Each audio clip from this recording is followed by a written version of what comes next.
pusing, pala otak, pala Barbie pusing, bolak-balik, maju, mundur, maju, mundur, maju, mundur, maju, mundur. Anjay, pusing banget coy. Halo semuanya, perkenalkan nama saya Widianti, absen 29. Dan ini rekan saya Sendika Cahaya Putri, absen 25. Kita dari 11 TKI 2.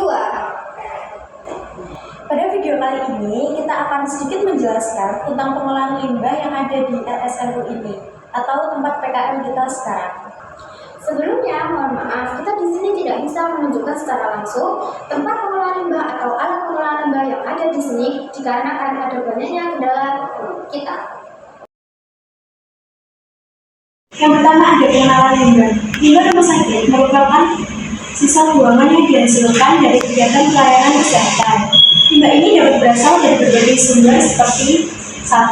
Ruang perawatan pasien, yang kedua adalah laboratorium, yang ketiga adalah ruang operasi, yang keempat dapur, dan yang kelima adalah kamar mandi rumah sakit. Limbah rumah sakit dapat berupa limbah padat maupun limbah cair. Limbah tersebut dapat mengandung bakteri, virus, serta bahan kimia berbahaya yang dapat mencemari lingkungan apabila tidak dikelola dengan baik. Oleh karena itu, limbah rumah sakit harus melalui proses pengolahan terlebih dahulu sebelum dibuang ke lingkungan. Ada alat pengolahan limbah rumah sakit dalam kurung IPAL. Pengolahan limbah rumah sakit biasanya dilakukan menggunakan instalasi pengolahan air limbah atau IPAL. IPAL terdiri dari beberapa alat atau bagian yang memiliki fungsi masing-masing dalam proses pengolahan limbah.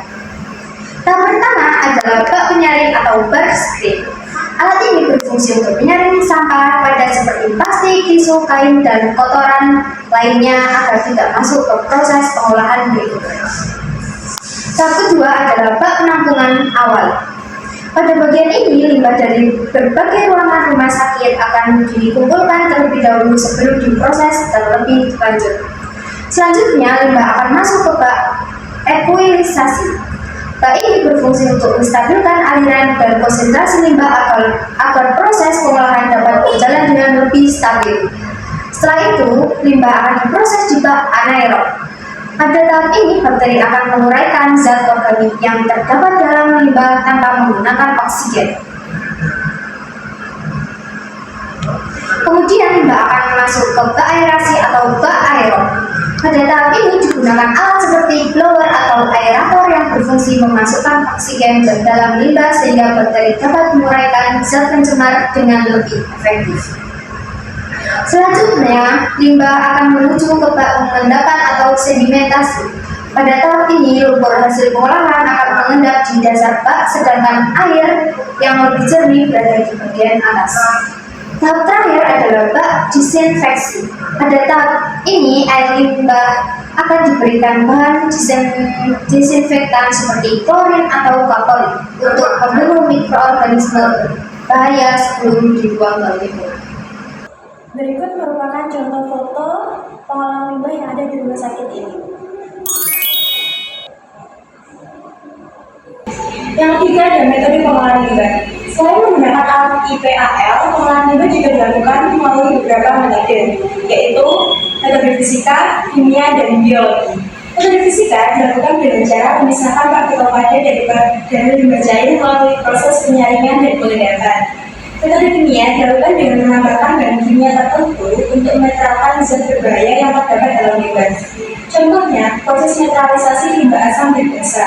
Sedangkan metode biologi memanfaatkan mikroorganisme untuk menguraikan bahan organik dalam limbah sehingga zat pencemar dapat berkurang. Selain itu, dapat pengelolaan limbah juga diterapkan prinsip 3R, yaitu reduce, reuse, dan recycle. Reduce berarti mengurangi penggunaan bahan yang dapat menghasilkan limbah. Reuse berarti menggunakan kembali bahan yang masih dapat dimanfaatkan.